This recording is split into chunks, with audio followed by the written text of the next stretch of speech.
On dit que le vin se bonifie avec l'âge. C'est le plus grand mensonge que l'on m'ait raconté. Le vin, comme la vie, a une date d'expiration.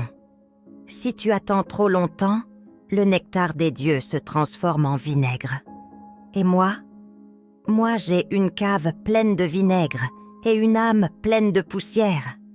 Regardez-moi bien, je suis l'exemple parfait de ce qu'il ne faut pas faire. Approchez-vous, mes chéris, ne soyez pas timides. Vous voyez cette broche en or que je porte? C'est beau, n'est-ce pas? Je l'ai achetée il y a 30 ans. Je l'ai mise dans un coffre en velours et je me suis dit, je la porterai pour une grande occasion, pour un gala, pour le mariage de ma petite fille.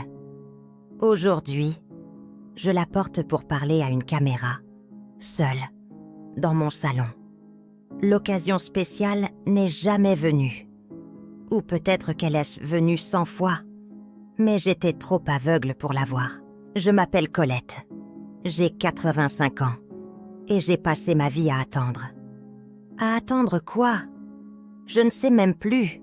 À attendre que les enfants grandissent, à attendre la retraite, à attendre que mon mari, Jacques, ait moins de travail. Nous étions le couple parfait, toujours raisonnable, toujours économe. Jacques adorait le vin. C'était sa passion. Pour nos 10 ans de mariage, il a acheté une bouteille de Château Margaux.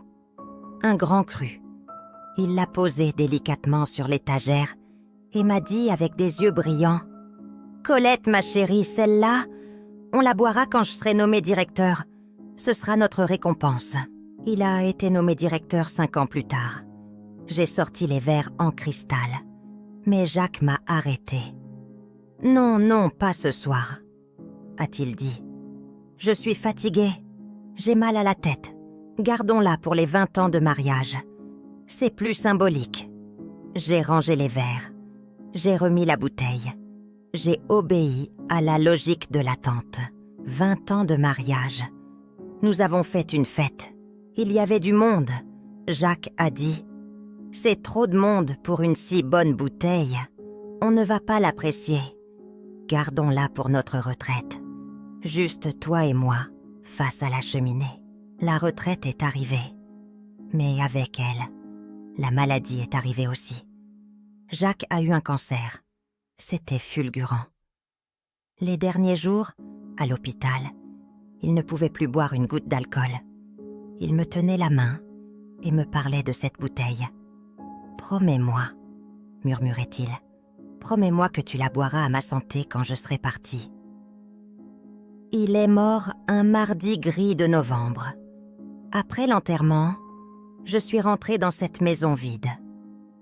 Le silence était assourdissant. J'ai pris la bouteille, la fameuse bouteille, le symbole de notre réussite, de notre patience. J'ai pris le tire-bouchon. Mes mains tremblaient. Le bouchon s'est effrité. Il était sec. J'ai versé le vin dans le verre.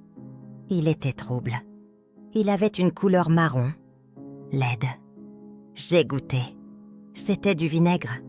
C'était imbuvable. J'ai craché dans l'évier et j'ai pleuré. J'ai pleuré non seulement parce que mon mari était mort, mais parce que nous avions tué ce plaisir. Nous avions tué ce moment. Ce n'est pas seulement l'histoire d'une bouteille, mes amis. C'est l'histoire de toute ma vie. J'ai des draps en soie dans l'armoire.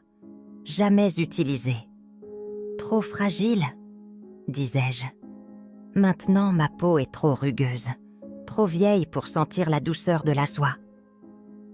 Je voulais aller voir les champs de lavande en Provence. Jacques disait « l'année prochaine ». Toujours l'année prochaine. Maintenant, je ne peux plus voyager. Mes jambes ne me portent plus. La Provence est toujours là. La lavande fleurit chaque été. Mais sans moi, nous, les Français, nous avons cette phrase. L'art de vivre. Mais souvent, nous pratiquons l'art de reporter. Iskustvo odkladować. Nous avons peur. Peur de manquer. Peur de gâcher. On se dit, si je mange ce chocolat maintenant, je n'en aurai plus pour demain. Mais qui t'a promis qu'il y aura un demain? Regarde autour de toi. Les gens tombent, les accidents arrivent, les cœurs s'arrêtent. La vie n'est pas une banque. Tu ne peux pas épargner des moments de bonheur pour les retirer plus tard, avec des intérêts. Le bonheur ne génère pas d'intérêt. Il s'évapore. J'ai une petite fille, Sophie. Elle a 20 ans. Elle vit comme une folle. Elle dépense tout son argent dans des voyages, elle rit fort dans les restaurants, elle porte ses plus belles robes pour aller acheter du pain. Au début, je la critiquais. Je lui disais « Sophie, sois raisonnable, pense à l'avenir. » Mais maintenant je la regarde avec envie. Elle a raison, c'est elle qui a tout compris. Elle croque la vie comme une pomme juteuse, alors que moi j'ai passé ma vie à regarder la pomme en attendant qu'elle pourrisse pour ne pas la gâcher. Quelle ironie tragique. Écoutez votre grand-mère Colette. Ouvrez cette bouteille ce soir. Peu importe si c'est un mardi soir banal. Le fait que vous soyez en vie, que vous soyez avec quelqu'un que vous aimez, ou même seul avec un bon livre, c'est une grande occasion. Mettez votre parfum le plus cher juste pour dormir. Laissez les draps sentir le luxe. Dites à votre femme qu'elle est belle. Dites à votre mari que vous l'aimez. Faites l'amour, faites du bruit, faites des taches sur la nappe. Une nappe tachée, c'est une nappe qui a vécu. Une nappe immaculée, c'est un linceul. Je donnerai tout ce que je possède. Cet appartement, ces bijoux, ces meubles anciens, pour revenir en arrière. Juste 1 heure. Pour revenir à ce soir-là, il y a 30 ans. J'ouvrirai le château Margaux.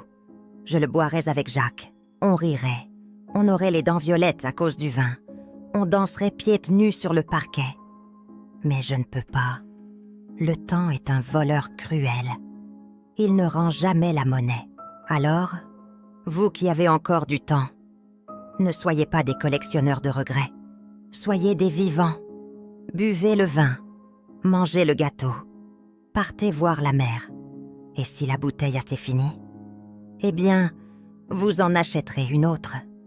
Mais au moins, vous aurez le goût du bonheur sur les lèvres et pas le goût amer du vinaigre et des larmes.